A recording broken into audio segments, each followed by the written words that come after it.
آپ کی تحریک بہت زیادہ پہلے ریلیجیس سائڈ پہ نہیں تھی، تو اب یہ جو پولیٹیکل انٹری آپ کی ہوئی ہے، ناٹ آفیشلی بٹ آپ بہت زیادہ پولیٹیکل پچھلے 2-3 سالوں سے گفتگو کر رہے ہیں، اس کی بنیادی کیا وجہ ہے؟ اس کی بنیادی وجہ میں نے تمام ویڈیوز میں، آپ کی ویڈیو میں بتائی ہے کہ جب ہمارے پاپولر لیڈر کا یہ حال ہے کہ وہ مذہبی ٹچ لگاتا ہے اور مذہب کو یوز کرتا ہے، تو پھر مذہبی پلیٹ فارم کا کام ہے کہ ان کو بتایا جائے کہ یہ پولیٹیکل لیڈر ہے، یہ اپنے آپ کو حسین کہہ رہا ہے، مخالفین کو یزید کہہ رہا ہے. کچھ عرصہ پہلے یہ بھی یزید تھا، مخالفین حسین بنے ہوئے تھے. لیکن اس سے پہلے مولانا فضل الرحمان بھی تو کتنے عرصے سے ایگزیکٹ کام تو وہ بھی یہی کر رہے تھے، تو اس ٹائم تو وہ کلیم کرتے ہیں نا کہ ہم مذہبی جماعت ہیں. یہ بھی اپنی جماعت کا نام تبدیل کریں اور ایک فرقے کو جوائن کر کے ان کی مذہبی جماعت بنا لیں. یہ تو نہ کہیں کہ ہم مذہبی جماعت نہیں ہیں، ہم تو پولیٹیکل جماعت ہیں. دیکھیں ٹی ایل پی کے ساتھ جو کچھ یہ اپنے زمانے میں کرتے تھے، ہمارے جیلم شہر سے ہیں، ہمارے قریبی بھی ہیں فواد چودھری صاحب. کچھ باتیں مجھے ان کی بہت پسند ہیں، بڑی دلیری سے کرتے ہیں.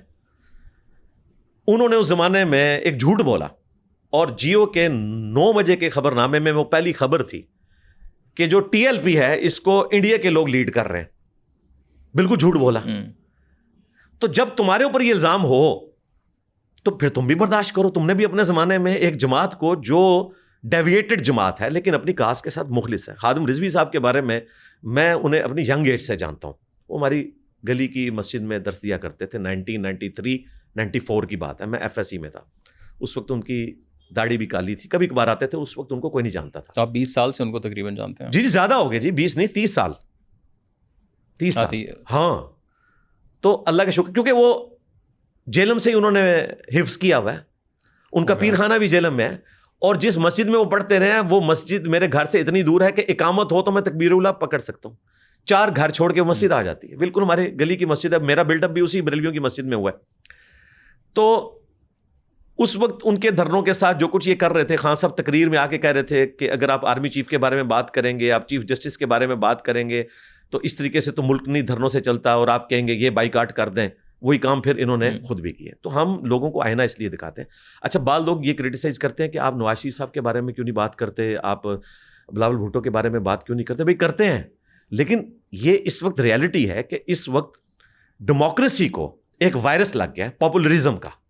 چاہے وہ امریکہ کی ڈیموکریسی ہو، ٹرمپ کی شکل میں ایک تحفہ مسلط ہو گیا، چاہے وہ انڈیا کی ڈیموکریسی ہو، مودی کی شکل میں ایک تحفہ مسلط ہو گیا، چاہے وہ پاکستان کی ڈیموکریسی ہو، خان صاحب کی شکل میں ایک پاپولر وائرس لگ گیا. تو اس وقت وائرس لگا ہوا ہے، اس کا علاج کرنا ہے ہمیں، اور لوگوں کو بتانا ہے کہ پاپولر ہونے کا مطلب یہ نہیں ہے کہ وہ بندہ سوٹیبل بھی ہے، اس کے اندر وہ کوالٹی بھی موجود ہے، یا وہ جو دعوے کر رہا ہے وہ اس طریقے سے اس چیز کو لے کے چل رہا ہے. آج نواز شریف صاحب، زرداری صاحب مذہبی ٹچ لگانا شروع کریں. میں داڑھی پہ ہاتھ پھیر کے کہہ رہا ہوں کہ جو کچھ میں نے خان کے ساتھ کیا نا، اس سے 10 ٹائمز ان کے ساتھ کروں گا. یہ مذہب کا نام لینا چھوڑ دیں تو ختم ہو جائے گی چیز. یہ کیوں کہتے ہیں ہم حسین ہیں، یہ یزید ہیں؟ اللہ سے ڈر جاؤ. فضل الرحمان صاحب آئے تھے دھرنا لے کے خان صاحب کے دور میں، تو وہ اپنے آپ کو حسین کہہ رہے تھے اور خان صاحب کو یزید کہہ رہے تھے. ہم یہ کہتے ہیں کہ آپ اتنی متبرک ہستی کو اپنے پولیٹیکل کاز کے لیے استعمال نہ کریں. اس پہ یہ کہتے ہیں کہ کیا ہمارے پولیٹیکل لیڈرز دینی پیشواؤں کا نام نہیں لے سکتے؟ ضرور لیں. وہ کہتے ہیں جنہیں صاحب جب آپ پالیٹکس پہ بات کر سکتے ہیں تو ہم بھی دین پہ بات کر سکتے ہیں. بالکل کر سکتے ہیں. پالیٹکس چونکہ میں اس لیے بات کرتا ہوں کہ میں ووٹ ڈالی ہوئی ہے بھائی 2013 میں.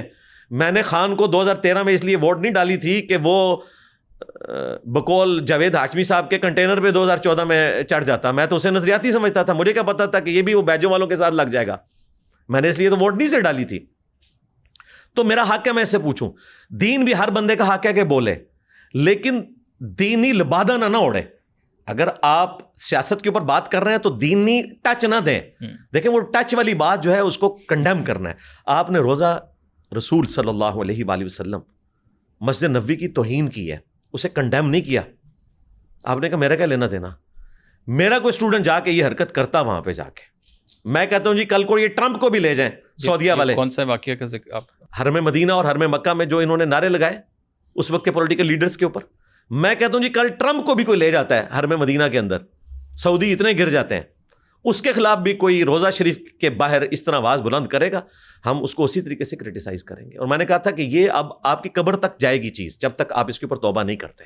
میں سمجھتا ہوں کہ خان صاحب کو جو اس حوالے سے مشکلات کا سامنا ہے اس میں سے ایک چیز یہ بھی ہے، ظاہر ہم ایک روحانی وجہ بھی اس کی تلاش کریں. لیکن وہ انہوں نے تو نہیں کہا نا، وہ تو ایک جذبات ایک عوام اس کو کنڈیم نہیں نہ کیا بھائی انہوں نے. واشگاف انداز میں اسے کنڈیم کرنا چاہیے تھا, اپنے ماننے والوں کو منع کرنا چاہیے تھا. آپ کو پتا ہے انہوں نے کیا کیا؟ انہوں نے ایک ٹکٹ میں 2 مزے کیے, کیونکہ یہ تمام پولیٹیکل لیڈرز کا یہی حال ہے, ایک ٹکٹ میں 2 مزے کرتے ہیں یہ. تو مذہبی ٹچ بڑی وجہ ہے. اگر خان صاحب آج مذہب کا نام لینا چھوڑ دیں, نام لینا نہیں, اس کو استعمال کرنا چھوڑ دیں, استعمال کر رہے ہیں, تو میں ان کے اوپر بھی کرٹیسزم ختم کر دوں گا.